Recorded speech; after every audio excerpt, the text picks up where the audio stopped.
जय श्री गणेश। नमस्कार, मैं आचार्य संजय द्विवेदी। मेरे समस्त प्रबुद्ध दर्शकों का मेरे चैनल पर हार्दिक स्वागत है। आज मैं मिथुन राशि का मई माह का मासिक राशिफल लेकर आपके सम्मुख उपस्थित हूँ।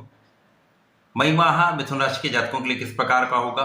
प्रत्येक भाव के अनुसार आपके धन का भाव, आपके कार्यक्षेत्र का भाव, आपके स्वास्थ्य का भाव, संतान, शिक्षा, आपके भाग्य का भाव किस प्रकार का होगा, कितना आप लाभ ले पाएंगे, कहां पर समस्या आ सकती है, उसका क्या निराकरण है, संपूर्ण विश्लेषण मैं पूर्ण तर्क के साथ करने जा रहा हूं। प्रिय दर्शकों, ये राशिफल आपके चंद्र राशि पर आधारित है।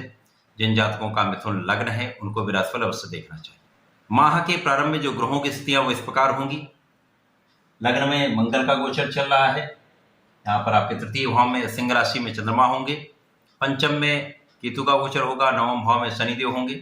एकादश भाव जो आपका अत्यंत प्रबल हो रहा है, यहाँ पर चतुर्ग्रही संयोग है। यहाँ पर गुरुदेव बृहस्पति हैं, यहाँ पर सूर्यदेव हैं, यहाँ पर लग्नेश स्वयं बुध हैं, यहाँ पर राहु का गोचर चल रहा है। इसी प्रकार से आपके द्वादश भाव में शुक्राचार्य का गोचर चल रहा है।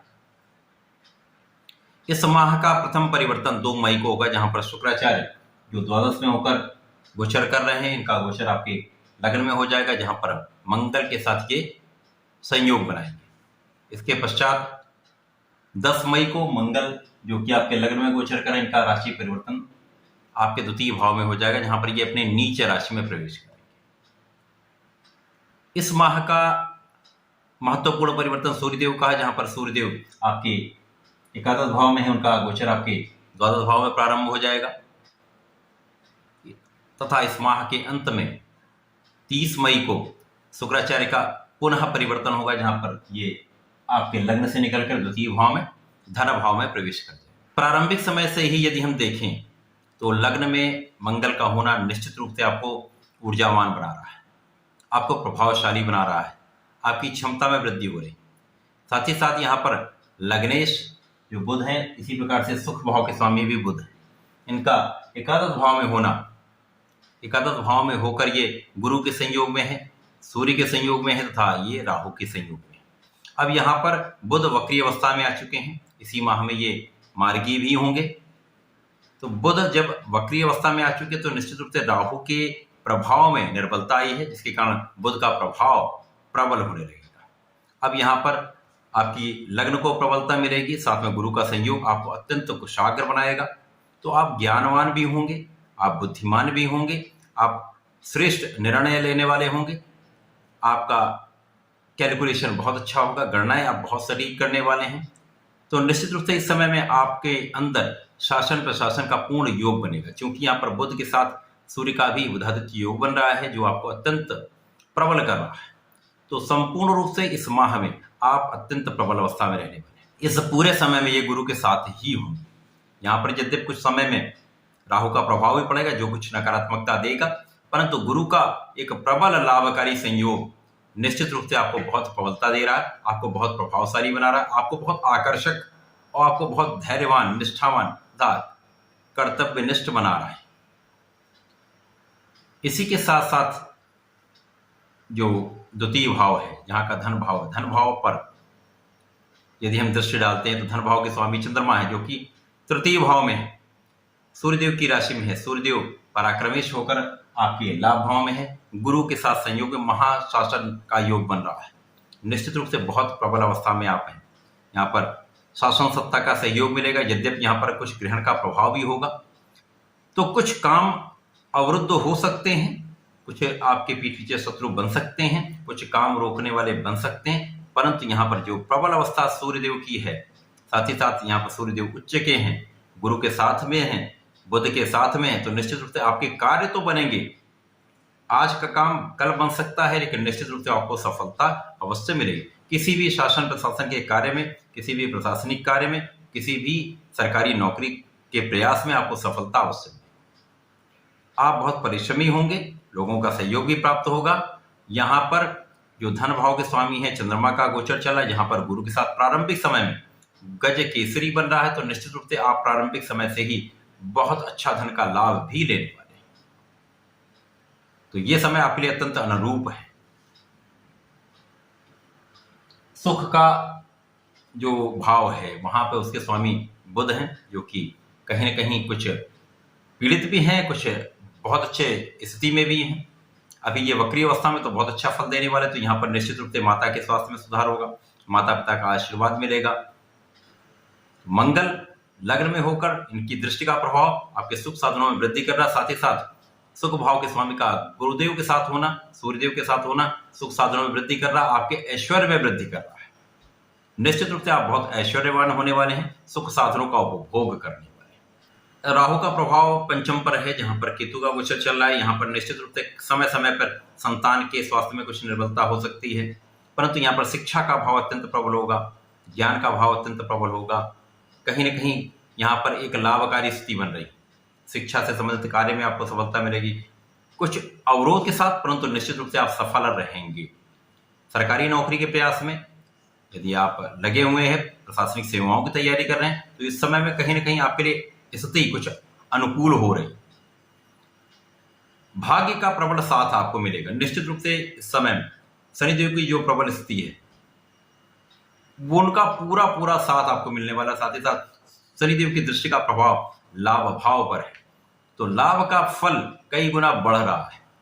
निश्चित रूप से इस समय में आपके लाभ में कई गुना वृद्धि होगी। भाग्य का पूर्ण साथ मिलेगा, आप परिश्रमी होंगे, भाग्य का पूर्ण साथ मिलेगा, जिसके कारण आप सफल रहने वाले हैं, कार्यक्षेत्र में प्रगति करने वाले हैं, कार्यक्षेत्र में पदोन्नति मिलने वाली है। या आप व्यापार करते हैं तो व्यापार में तीव्रता प्राप्त होने वाली है, जिसके कारण आपको धन का प्रचुर लाभ, प्रारंभिक समय से ही धन की स्थिति बहुत अच्छी बन रही है। इसके पश्चात प्रथम परिवर्तन शुक्राचार्य का होगा। शुक्राचार्य जो कि आपके द्वादश में है, शुक्राचार्य की स्थिति द्वादश में बहुत अच्छी है, स्वयं की राशि में शुक्राचार्य को द्वादश का कार्यकत्व भी प्राप्त है। यहाँ पर रहकर आपकी ऐश्वर्य में वृद्धि करें, यद्यपि यहाँ पर कुछ आपके व्यसन में वृद्धि हो सकती है, आमोद प्रमोद में वृद्धि हो सकती है, आपकी भोग विलास में वृद्धि हो सकती है, यहाँ पर आपको नियंत्रण रखना चाहिए। पहला परिवर्तन 2 मई को ही हो जाएगा, अत्यंत शीघ्र, जिसके कारण शुक्राचार्य आपके लग्न में प्रवेश कर जाएंगे।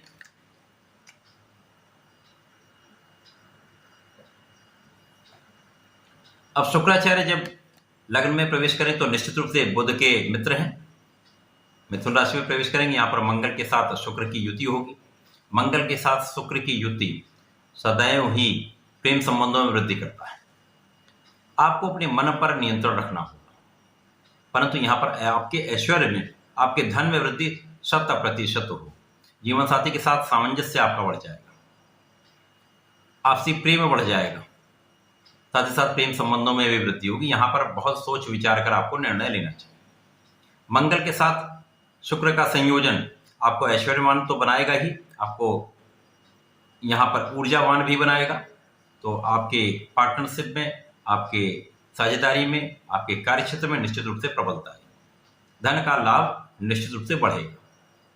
इसके पश्चात मंगल का परिवर्तन आपके लग्न से द्वितीय भाव में हो जाएगा।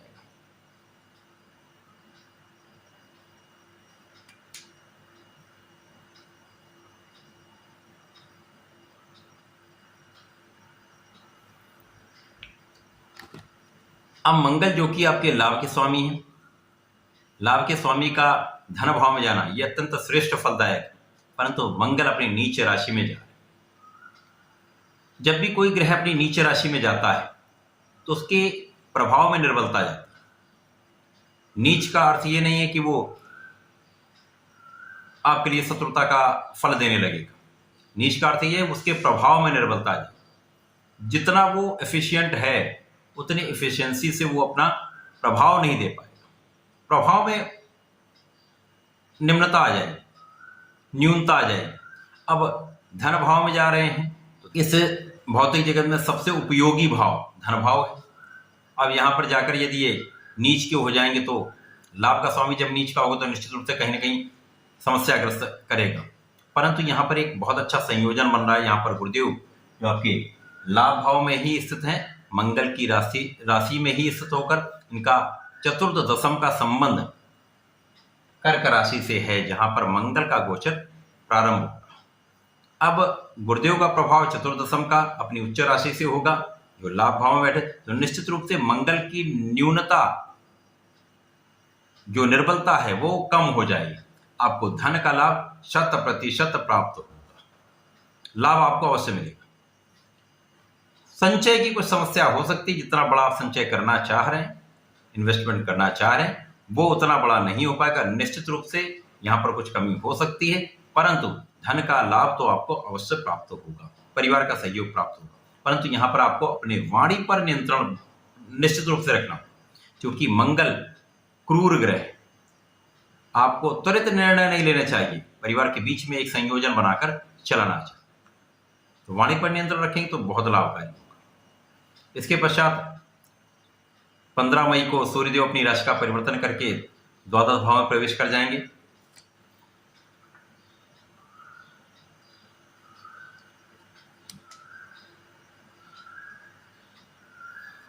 अब सूर्य जो कि मिथुन राशि के लिए पराक्रमेश होकर ये द्वादश में चले जाएंगे। सूर्य को किसी भी त्रिक भाव का कोई दोष नहीं लगता।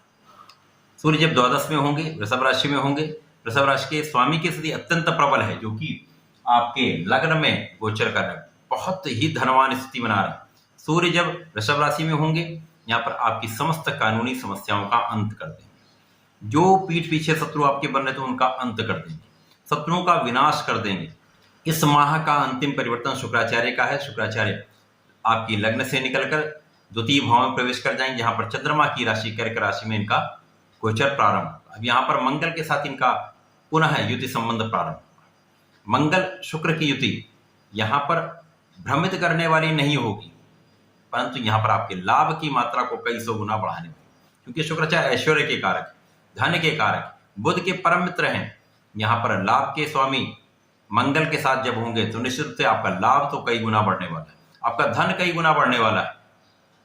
जो मंगल की निर्बलता है वो दूर हो जाएगी। यहाँ पर गुरुदेव का चतुर्दशम का संबंध मंगल से भी बनेगा, जो आपको महापराक्रमी के साथ साथ आपको बहुत ऊर्जावान भी बनाएगा। साथ ही साथ शुक्र के साथ शंख योग बनेगा, जिसके कारण आप बहुत ज्ञानवान होंगे, आप बहुत बुद्धिमान होंगे, शिक्षा प्रतियोगिता में सफलता मिलेगी। साथ ही साथ आपके ऐश्वर्य में, धन में प्रबल रूप से वृद्धि होने का यहाँ पर योग दिख रहा है।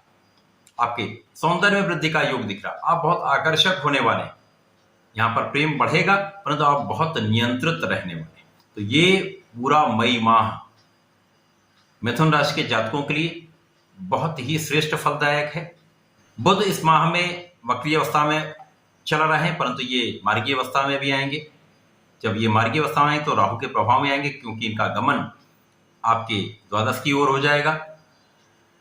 पहले की अपेक्षा ये बहुत कोई बड़ा समस्या करने वाला समय नहीं रहेगा, क्योंकि यहाँ पर अब गुरुदेव का गोचर चल रहा है, जो कि आपके कर्म के स्वामी है, कर्म के स्वामी भी है, सप्तम के स्वामी है। जब यहाँ पर प्रबल अवस्था में आपके लाभ भाव में है, तो निश्चित रूप से राहु का प्रभाव निर्बल होगा। जब तो दोष का प्रभाव निर्बल होगा, आपके कार्य क्षेत्र में प्रबलता आएगी, आपको सफलता मिलेगी, आपका धन का भाव प्रबल होगा, कार्य क्षेत्र में आप आगे 100% बढ़ेंगे। आपके जो अवरुद्ध कार्य हैं वो भी बनेंगे। निश्चित रूप से आप सफलता प्राप्ति करने वाले हैं। आपकी प्रगति निश्चित है। गुरुदेव का प्रभाव आपको समस्त समस्याओं से निकालने वाला है, आपको आगे बढ़ाने वाला है, आपको सफलता देने वाला है। इस माह का लाभ आपको अवश्य लेना चाहिए। मिथुन राशि के जातकों को सदैव ही श्री गणपति महाराज के शरण में रहकर उनके मंत्रों का जाप करना चाहिए। ओम गंगणपतये नमः का यदि नित्य कम से कम एक माला का जाप करते हैं तथा प्रत्येक बुधवार को पीला पुष्प, हरि दूर्वा गणपति जी को अर्पित करके भोग लगाकर आप संकनासन श्री गणेश स्तोत्रम का पाठ कर लेते हैं, तो निश्चित रूप से आपके जीवन में अत्यंत सरलता भी आ जाएगी, शुभता भी आ जाएगी, लाभ की वृद्धि हो जाएगी, सफलता मिलने लगेगी। तो ऐसा करें, इसका लाभ लें। धन्यवाद, नमस्कार।